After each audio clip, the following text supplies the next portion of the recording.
Failure is not your most cruel enemy. Failure, in its cold and naked truth, is a mercy. It is a period at the end of a sentence, a definitive, albeit brutal, conclusion to expectation. When you fall into the abyss and strike the jagged floor, your bones may shatter, but at least gravity has finished its work. You know exactly where you stand, at the bottom. The mind, seeing the door slammed shut, can finally begin the somber work of reconstruction. The true monster, the one that nibbles at your soul in the silent, hollow hours of the night, wears a far more elegant mask. Its name is almost. Imagine slipping on the edge of a precipice. You do not plummet. Your fingers catch a thin, gnarled root. You hang suspended between life and the void. Dust falls, muscles scream. You see the ledge of safety just one arm's length away. You reach, you strain, you slip. Then you reach again. The most exquisite torture is not the fall. It is that 1-inch gap. Almost is that root. It refuses to let you die, yet it forbids you to live. It imprisons you in a purgatory of what if, where hope becomes a razor blade, peeling away your sanity one thin strip at a time. The depth psychologist Carl Jung once warned, the most damaging thing in the life of a child is the unlived life of the parent. This applies to our internal world as well. The most tragic ghost you will ever encounter is the unlived version of yourself. When you fail at the starting line, the glorious life you envisioned simply never existed. But when you almost succeed, you have already tasted the vintage. You have smelled the incense of victory. You have already sketched the portrait of a great self in the canvas of your psyche. At that moment you are split. Søren Kierkegaard called this suspension the beginning of the sickness unto death. The despair of not being able to be oneself, even when that ideal self is only a millimeter away. You do not mourn for the present. You hold a funeral for a parallel reality. You weep for the version of you that solved the problem, that spoke the confession, that seized the crown. Almost creates a phantom, and that phantom wears your face, but perfected. Why does a 1 millimeter gap create a black hole capable of swallowing reason? Observe the Olympic podium. Who radiates the most joy next to the champion? It is rarely the silver medalist. It is the bronze. The bronze medalist compares themselves to those who didn't make the cut at all. They feel the warmth of completion. But the silver medalist? They are trapped in upward counterfactual thinking. They are haunted by the near miss. Your brain is a machine that craves closure with a ferocity bordering on the divine. The Zeigarnik effect dictates that the human mind remembers uncompleted tasks with far greater clarity than those finished. When you almost achieve, the brain refuses to close the loop. It leaves 1,000 invisible tabs open in your consciousness. If only I were a second faster. If only I chose option B instead of C. If only I had been a fraction braver. These if-then propositions run as background radiation, draining your libido, your vital life energy. The pain of almost is not an event, it is a chronic hemorrhage. You are stretched between the push of desire and the pull of regret, caught in a kiss that never quite touched the lips. How do you kill a phantom? Not with a sword, but with a ritual. You cannot deny its existence. Denial only causes the shadow to bloat within your unconscious. I invite you to perform a cognitive ceremony, the funeral of possibilities. Tonight, sit in total darkness. Visualize your parallel self, the one who almost had it all. See them clearly. See their smile, their aura of success. And then, with the ruthless compassion of a Zen master, realize that person is not you. They are a mirage woven from the threads of hollow expectation. Write down every if only haunting your mind. Write the beautiful scripts of the life you think you missed. Then, set the paper ablaze. Feel the heat. Watch it turn to ash. Accept the fracture in the timeline. Release the phantom back into the void so that your soul may return to the flesh of the present. You must consciously let go of the root. Accept the freefall. Hit the ground. Let it hurt truthfully, so that you may finally begin again. Listen closely. The great paradox of the universe is that the darkest shadows contain the seeds of the most brilliant light. The fact that you can feel the bone-deep ache of almost is the ultimate proof that you are living on the very edge of greatness. The mediocre never know this pain. They never even dared to approach the track. They are safe in their cowardice. But you? The fact that you almost touched the stars means your reach is long enough, your heart is strong enough, and you were truly there, breathing the thin air of the extraordinary. Do not let almost turn you into stone like the gaze of Medusa. Turn it into alchemical fire. That 1 millimeter gap is not a rejection from the universe. It is a provocative invitation. It is the cosmos whispering, "You came so close. Next time, bring everything you are." Transform the ghost of regret into the fuel of evolution. Accept the scar, hold your head high, and prepare for the next leap. Most believe regret is a blade, a sharp, sudden weapon that pierces the chest when you realize an opportunity is lost. But the truth is colder. A blade cuts, and blood eventually clots. Wounds eventually become scars. No, regret is not a blade. Regret is a patient and cruel architect. It does not kill you, it builds a maze around you. Every brick is fashioned from the words, "I should have." Every ounce of mortar is mixed with the grit of self-reproach. A clean failure is a door slammed shut, forcing you to turn and find another path. But almost provides a blueprint that is hauntingly incomplete. You imprison yourself in a non-physical space, a museum of dead possibilities. You wander its halls day after day, stroking the artifacts of your missed timing, becoming a voluntary prisoner in the architecture of your own mind. Friedrich Nietzsche gave humanity a concept that shatters common morality, amor fati, the love of fate. Nietzsche did not ask us to merely endure our lives, but to love every moment, every error, and every agonizing almost. He proposed a test called the eternal return. If a demon told you that you must live this exact life an infinite number of times, down to the smallest detail, would you curse him or fall to your knees in worship? The regret of almost is the ultimate rebellion against amor fati. When you cling to the vision of what should have been, you are in a hopeless revolt against reality. You reject your own cycle. You strip the meaning from the present moment to worship a fork in the road that time has already erased. Why is the maze of regret so sturdy? Your brain is tricked by a psychological phantom called hindsight bias. Standing in the present, looking back at the past, everything appears transparent. You see the causal chain with divine clarity.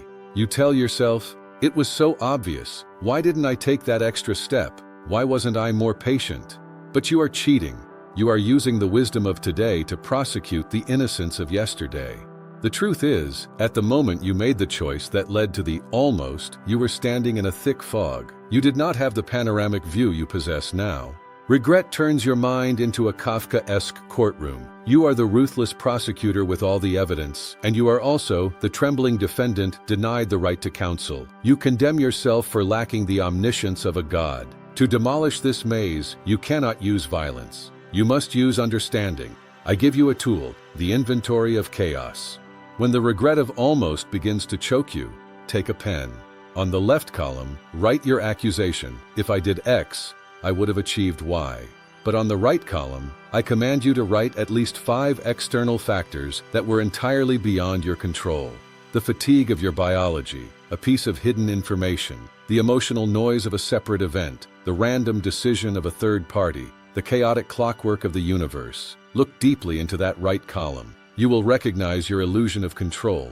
You almost succeeded, not because you lacked a footstep, but because the entire web of cosmic causality had not yet converged. Practice forgiveness for the you of the past. Pat that bewildered, lost version of yourself on the shoulder and say, "You did the best with the fragmented tools you held. I release you from the debt." My friend, the bricks of regret were not born to cage you. They were born to serve as the foundation for wisdom. The agony of realizing you almost had the world is not a punishment. It is the echo of an awakening. It destroys your shell of naivety and sharpens your intuition into a sword for battles yet to come. He who knows no regret is a fool, but he who drowns in it is a coward. You are a walker of the threshold. Smash the walls of your self-torment. Reclaim your agency. The past is an archaeological site, not a prison sentence. Do not look back with the eyes of a beggar seeking scraps of what if.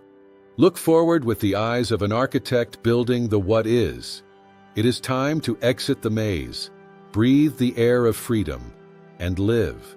There is a lie you have been told since your first breath. You reap what you sow. You were taught that life is a linear equation. Put in 50% effort, get 50% of the way. Give 90%, and you are nearly at the summit of glory. And then, truth strikes you like a lightning bolt. You give 99%, You sacrifice your youth, your tears, and every drop of sweat. You reach the 99% mark, and you trip. The sense of injustice burns like hellfire. You scream at the stars, "Why? I did almost everything." But the universe is not a vending machine where you insert 9 coins and hope it pities you for the 10th. It does not smile. It does not give change. Water at 99 degrees Celsius is just hot water. It is only at exactly 100 degrees that a phase transition occurs. The water turns to steam, gaining the power to move a locomotive. The tragedy of almost is born from the illusion of the straight line. That final step does not exist on the same plane as the previous 99. It is a different dimension of reality altogether. The mathematician and philosopher Blaise Pascal once meditated on the terror of infinitesimal errors. Had Cleopatra's nose been shorter, the whole face of the world would have been changed. Pascal illustrates the brutal non-linearity of existence. A 1 millimeter difference does not produce a result that is 1 millimeter less. It produces an entirely different universe. We suffer because we use the logic of Euclidean geometry to measure the chaos of quantum reality. You think because you almost won, you deserve 99% of the trophy, but the law of tipping points dictates that between almost and achievement, there is not a distance. There is a death-defying leap. Your pain comes from using the wrong ruler to measure your soul. Let us look inside your biology. Your nervous system is governed by dopamine, not the chemical of pleasure, but the chemical of anticipation. As you progress toward a goal, dopamine spikes. At 90%, 95%, 99%, your brain recognizes the reward is imminent. It floods your synapses. Every neuron is screaming, "We are there! It is ours!" When the almost occurs, when you fail at the final second, your brain suffers a reward prediction error. Dopamine doesn't just return to zero, it crashes into a negative void. You haven't just lost the prize, you have been betrayed by your own chemistry. The void is so visceral that it activates the same brain regions as physical pain. The tragedy of almost is a biological heartbreak. To heal the wound of unfairness, you must change your lens. Perform this exercise. The anatomy of phase transition. The next time you fall at the 99% mark, stop counting the missing 1%. Take a blank sheet of paper. Draw a line down the middle. On the left, write, "The outcome I do not have." The trophy, the job, the lover. Be cold, be clinical. On the right, write, "The evolution I have retained." Write down every ounce of muscle, every refined skill, the grit, the endurance, and the knowledge you gained during those 99 steps. Do you see it? The universe may deny you the 1% outcome, but it cannot strip away the 99% transformation of your being. You have not lost everything. You have accumulated the kinetic energy for the next phase transition. The ultimate truth is this: the universe owes you nothing, even if you give your last breath. To demand linear fairness from chaos is a sign of a fragile spirit. A true warrior does not fight because 99 strikes guarantee victory. They strike because it is their nature to fight. Your almost is not a cruel joke. It is the ultimate test of the chosen. Will you keep walking when effort seems meaningless? Discard the illusion of the straight line. Embrace the wild, irrational, and non-linear nature of life. When you stop demanding fairness, you become invincible.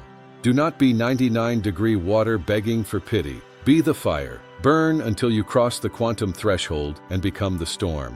We soothe ourselves with sweet consolations. At least I was the runner-up, or at least I made it to the finals. We think proximity to the peak is a badge of honor that protects our pride from the humiliation of defeat. Let me tear away that veil. Total crushing failure is often more healing than a victory stolen at the last second. When you fail miserably at the start, your ego is pulverized. Your pride is shattered, and in that rubble, humility grows. You bow your head, admit your weakness, and begin to learn again from zero. But almost, it does not crush the ego. It inflates it to the size of a god, places a crown on your head, and then, the moment you move to sit on the throne, it yanks the chair away. You are not weeping for a lost object. You are mourning for the ideal ego that was assassinated mid-coronation. Almost turns you into a king without a kingdom. One who carries the arrogance of a winner, but must live the life of a loser. Jacques Lacan introduced a haunting concept: the mirror stage. He argued that humans are perpetually captivated by an ideal I, a perfect, omnipotent image we see in the mirror of our minds, vastly different from our fragmented reality. When you reach 99% of the way, your mind has already fully identified with that ideal I. You already are that CEO. You already are that champion. To fail at the last 1% is not the loss of an external goal. It is a psychic amputation. Your pride refuses to be demoted back to a normal person because, in the space of your consciousness, your lips have already touched the Holy Grail. The ego cannot tolerate contradiction. When trapped between the craving for glory and the reality of empty hands, it produces a toxic defense, resentment. Watch yourself when you almost win. Do you begin to make excuses? Do you blame the referee, the weather, or the blind luck of the winner? Cognitive dissonance forces your brain to invent a narrative to protect your self-esteem. You drape yourself in the cloak of the great victim. You tell yourself, "I was better. The world was just unfair." This is the ultimate tragedy. Almost locks you in an illusion of superiority. It forbids you from learning because the almost perfect man believes he needs no correction, only better luck. Your life force is sucked into the black hole of envy. Your ego becomes a starved beast, growling in the cage of the past. To free yourself, you must perform an act of abdication. I call this the stripping of the crown. Tonight, stand before a mirror. Look into your own eyes, the home of that bleeding ideal ego. In a cold, unrelenting voice, say these 3 things. I did not do well enough to win. The winner deserves the result more than I do, within the limits of this reality. I am not a deposed king. I am an apprentice who failed the final test. It will hurt. Your ego will scream for justification. Do not yield. Strip away the external reasons. Sever the illusory pride. Separate your core value from the title you didn't get. Radical humility is the only antidote for the venom of resentment. The collapse of a fragile pride is the greatest gift the universe can bestow. When you stop clinging to the title of almost successful, when you burn the narcissistic ego that demands the world's applause, you are reborn. A new power will rise, deeper, quieter, and far more terrifying. The greatest enemy is not the person on the podium, it is the phantom in the mirror. Do not let almost turn you into a bitter shadow. Let it grind away your complacency. Let it make you empty again. Only when the cup of the ego is drained of the dirty water of resentment can you receive the waterfall of true wisdom. Smile at the winner, bow to reality, and return to the training hall in the silence of a master. The largest religion on earth has no temples and no Bibles. It is called the hope for tomorrow. You were taught that hope is the wing that lifts us from the mire. But sometimes, hope is not a wing. It is an anesthetic. It is an invisible chain tethering you to a machine that grinds away your time. Look at the gamblers at a slot machine. When they get 3 completely different symbols, they get bored and walk away. Total failure sets them free. But what happens when 2 cherries appear and the 3rd cherry misses by a fraction of a millimeter? They growl, their eyes light up. They empty their pockets to keep pulling the lever. The concept of next time is that missing 3rd cherry. Almost does not kill your hope. It injects it with a lethal dose. It whispers, next time, it's yours. You think the machine stole your money? No. It stole your present. It turned you into a wandering ghost, never truly living in the now, but forever haunting a next time that never arrives. The Stoic Seneca warned, the greatest obstacle to living is expectancy, which hangs upon tomorrow and loses today. When you almost achieve, your mind instantly constructs a parallel timeline in the future to compensate for the lack in the past. You believe yesterday's near win is a voucher for tomorrow's victory. But Seneca reminds us, the future is a fictional land. To comfort yourself with "I'll get it next time" is a cowardly retreat from the pain of the present. You are signing a blank check with your life, depositing your energy into an entity that does not exist. Why is the brain so susceptible to this time trap? In behavioral psychology, B.F. Skinner discovered the near-miss effect. A total failure is coded as a punishment, extinguishing the behavior. But a near-miss is coded by the nervous system not as a loss, but as a delayed win. Your neurons fire exactly as they do during a victory. This creates a terrifying dissociation. Your body is here, in this room, in this second, but your soul is sitting in the waiting room of the future. you become indifferent to small current tasks. You are not present in your meals or your conversations. Paradoxically, because you were so close to the goal in the past, you push yourself further away from the reality of the now. How do you reclaim your time? You need a blade to cut expectation. I call this the sacrifice of tomorrow. Every time you catch your mind whispering, "It's okay, next time I'll do it," I want you to use an internal command to stop it. Shout in your head, "Stop." Force yourself to look at a brutal truth: there is no next time.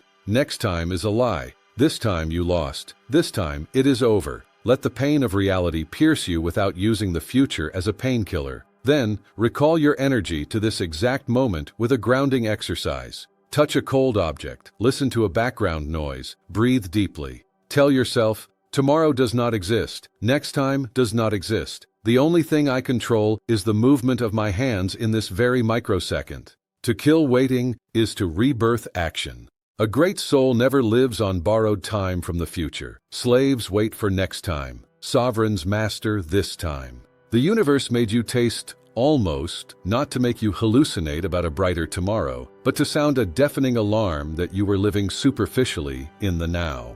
If you missed by a millimeter, it means in that specific moment you had not yet summoned the totality of your power. Stop waiting for the salvation of tomorrow. Burn the waiting room. Stand up from the slot machine of fate. Your power lies not in future possibilities, but in the concentrated fire you pour into the atoms of the present. When you stop waiting for tomorrow, you become your own salvation today. We soothe each other with the cliché, silence is golden. But when you stand before someone and your chest is thumping with the rhythm of a storm, silence is not gold, it is lead. A dense, cold mass of lead that sinks and crushes your vitals. Imagine confessing your love and being rejected. A rejection is a mercy killing. A single shot. The heart breaks, you bleed, you howl. But then the wound clots. Your biology begins to heal because the brain has received the signal of end. You know you must move on. But the almost relationship? You almost held their hand. You almost said those 3 words on that rainy night. You almost crossed the boundary of friendship.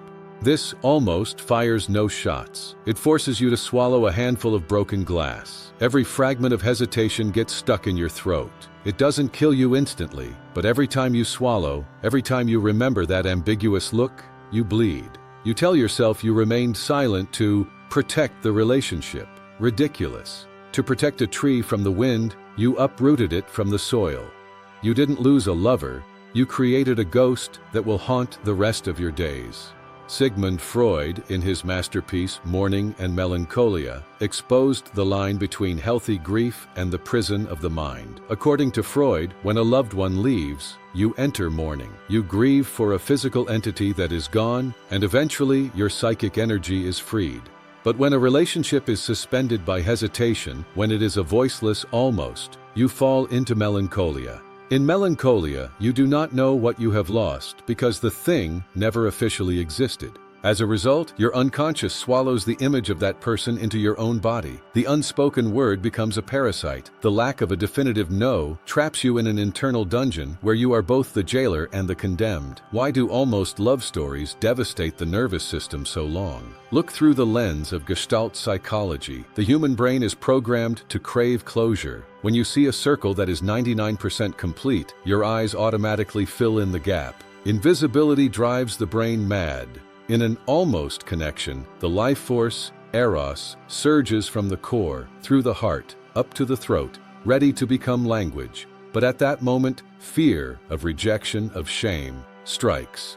Fear locks your jaw. That massive energy has no exit. It rebounds inward. In Gestalt therapy, this is called retroflexion. The love meant for another turns back and attacks the self. Tenderness becomes self-cruelty. You hurt because you are using your own love to strangle yourself.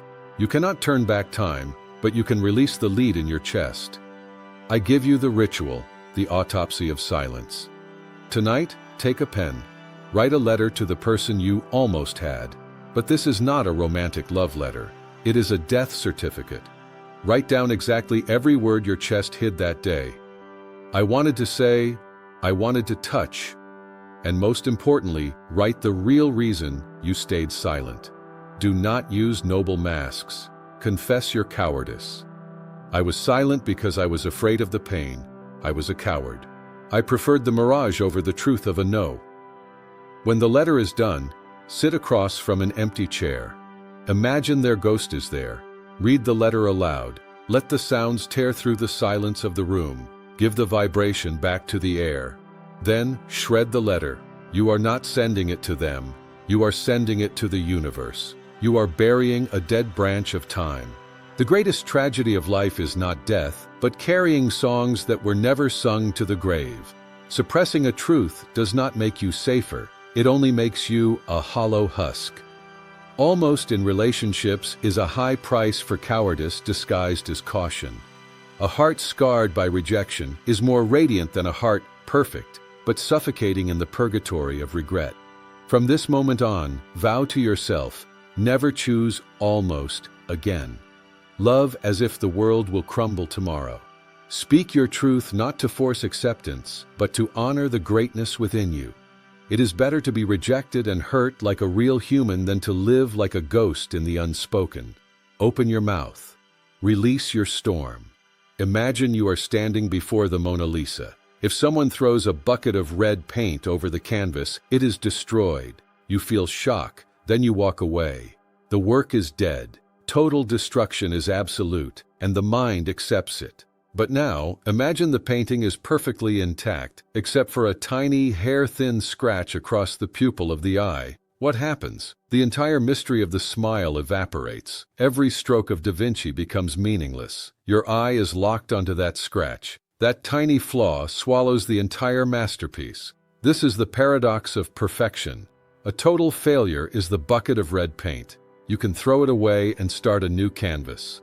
But almost, reaching 99% and missing by a hair, is the scratch on the eye. That 1 millimeter gap doesn't make your work a bit less. It destroys the ecosystem of beauty. You cannot be proud of the 99% because the missing 1% will scream for your attention until you go mad. Plato obsessed over the theory of forms. He argued that everything on earth is just a distorted copy of a perfect idea existing in a higher dimension. When you approach perfection but are pushed back, you fall into the uncanny valley. This concept from robotics suggests that we find a machine cute if it looks like a machine, and lovable if it looks 100% human. But if it looks 99% human and has a 1% error in expression, we feel revulsion and horror. Almost is the robot at the bottom of that valley. Your near success is a grotesque, distorted copy of the ideal idea. It is similar enough to trigger desire, but different enough to trigger disgust toward your own achievement.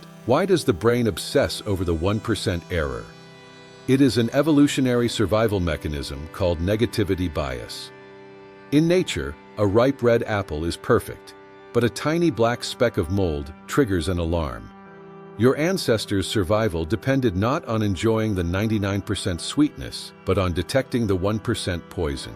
When you apply this wild survival mechanism to modern spiritual goals, tragedy ensues. Your brain refuses to release serotonin for the 99% journey you completed. It focuses entirely on the dark blind spot of the miss.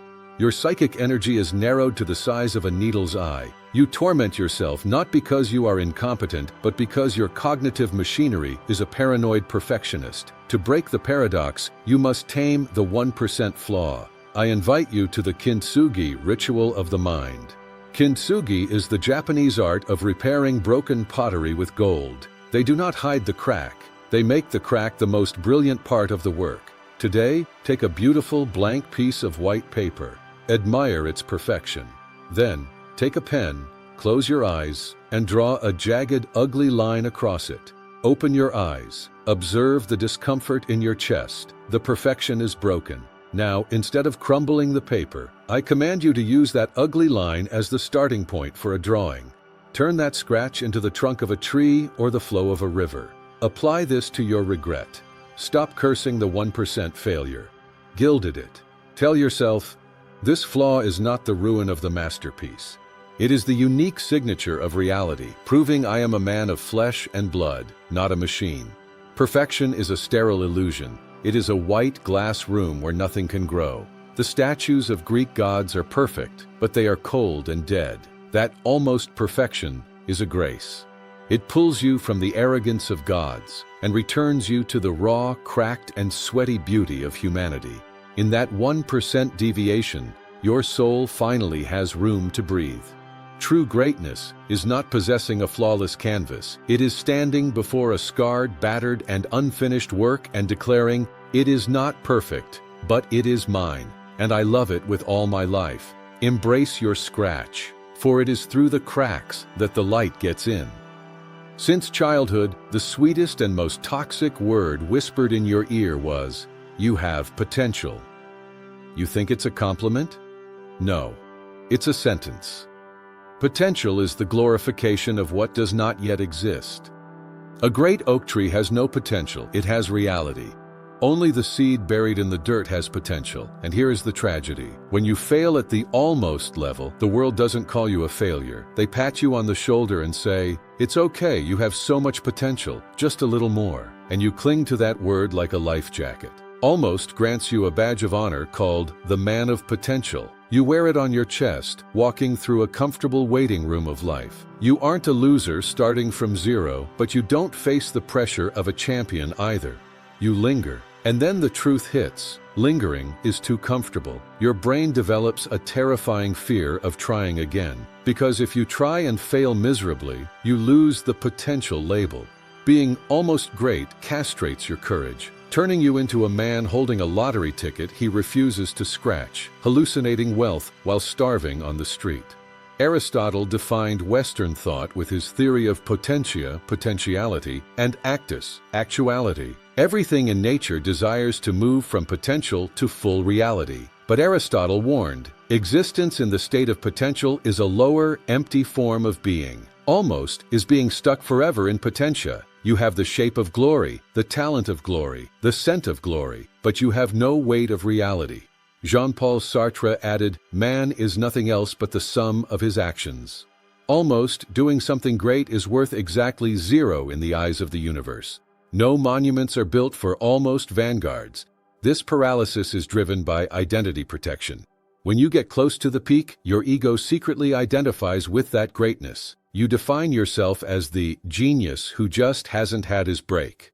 To cross that final 1%, you must risk starting over, sweating, and facing total exposure. Your ego screams, "No! If I try 100% and still fail, it proves I am actually untalented.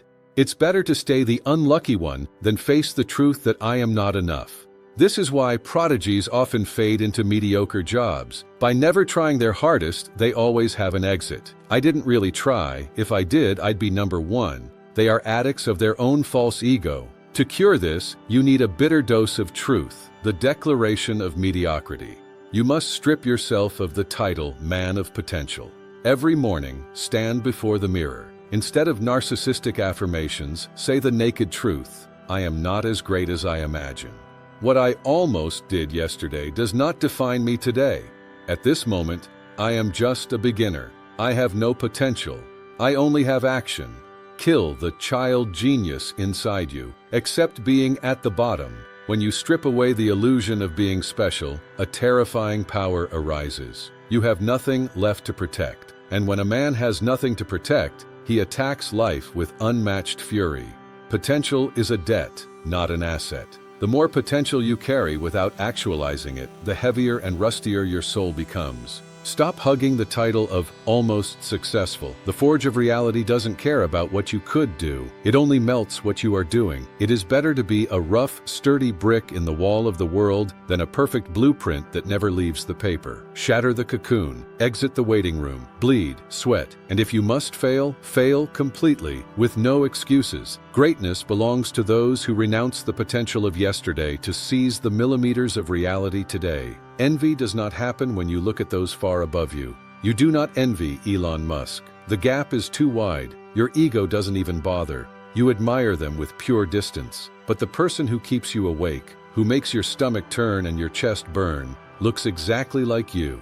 It's the one who won the trophy you almost touched. It's the colleague who got the promotion you almost had. You don't hate them for being great. You hate them for occupying a coordinate in space that you believed was yours. This is the most brutal envy, the envy of similarity. The winner is a mirror reflecting not who you are, but the ideal future that was snatched from you. Every step they take is a knife twisting in your almost. René Girard decoded this in Mimetic Desire. Humans don't know what to want, we want what others want. When you and a rival race to the finish, you are locked in a cycle. The winner takes the prize, but in your eyes, they also stole your identity. Freud called this the narcissism of small differences. The more similar we are, the more almost the race, the more vicious the hatred. Almost turns the winner into a ghost haunting your mind. You stalk them. You hope they fail. You become a dark satellite orbiting someone else's sun. Your limbic system operates on a zero-sum logic. When someone takes the prize from under your nose, the amygdala screams, "They stole our food." Their existence is a threat. Every time you compare yourself to them, you trigger cortisol. Bitterness is the result of neurons marinating in stress hormones. You become the man who drinks poison hoping the other person dies. Comparison after an almost is not learning from the best, it is spiritual masochism. To cut the chain, you must do something against your instinct, the blessing of the phantom. Tonight, write the name of the one who defeated you. Look at that name. Do not belittle them. Do not look for their flaws. Instead, imagine the sweat, the sleepless nights, and the terror they also faced on that path. Realize they aren't a demon. They are a human struggling in the same cosmic flow as you. Say this aloud. I release you from my mind. I wish you to enjoy this glory fully. Your success is not my failure. When you sincerely bless the one who took your spot, you break the chain of mimetic desire. You recall your energy. The enemy vanishes, leaving only a passerby. You reclaim your absolute freedom. You were not born to be a failed version of someone else. Obsessing over someone else's position proves you have forgotten the singularity of your own soul. The universe is not so small that you must stand in another's shadow to find light. When a door slams in your face, it doesn't say, "He is better." It screams, "This is not your door. Turn around and find your own kingdom." Let the winner wear the crown. It is too small for your head anyway. Stop being a hungry ghost peering through someone else's window. Rebuild your empire in a place where no comparison is possible. Modern psychology preaches closure. They tell you to package the pain, let go, and find peace. But peace is for the dead. If you try to heal the sting of almost by numbing it, you are committing a crime against your own evolution. The tragedy is not having an open wound. It's stitching the wound while the bullet is still inside. Do not let go. Do not forget. Almost is not a disease to be cured. It is nuclear energy. It is wild, cruel, and it burns your insides. But if you control it, it becomes the fuel that propels you past the atmosphere of mediocrity. Welcome to the final alchemy. Albert Camus gave us the ultimate image for almost, the myth of Sisyphus. Sisyphus is punished to roll a boulder up a mountain. Every time he almost reaches the peak, the stone rolls back down, forever. From the outside, it's hell. But Camus said, one must imagine Sisyphus happy. Why?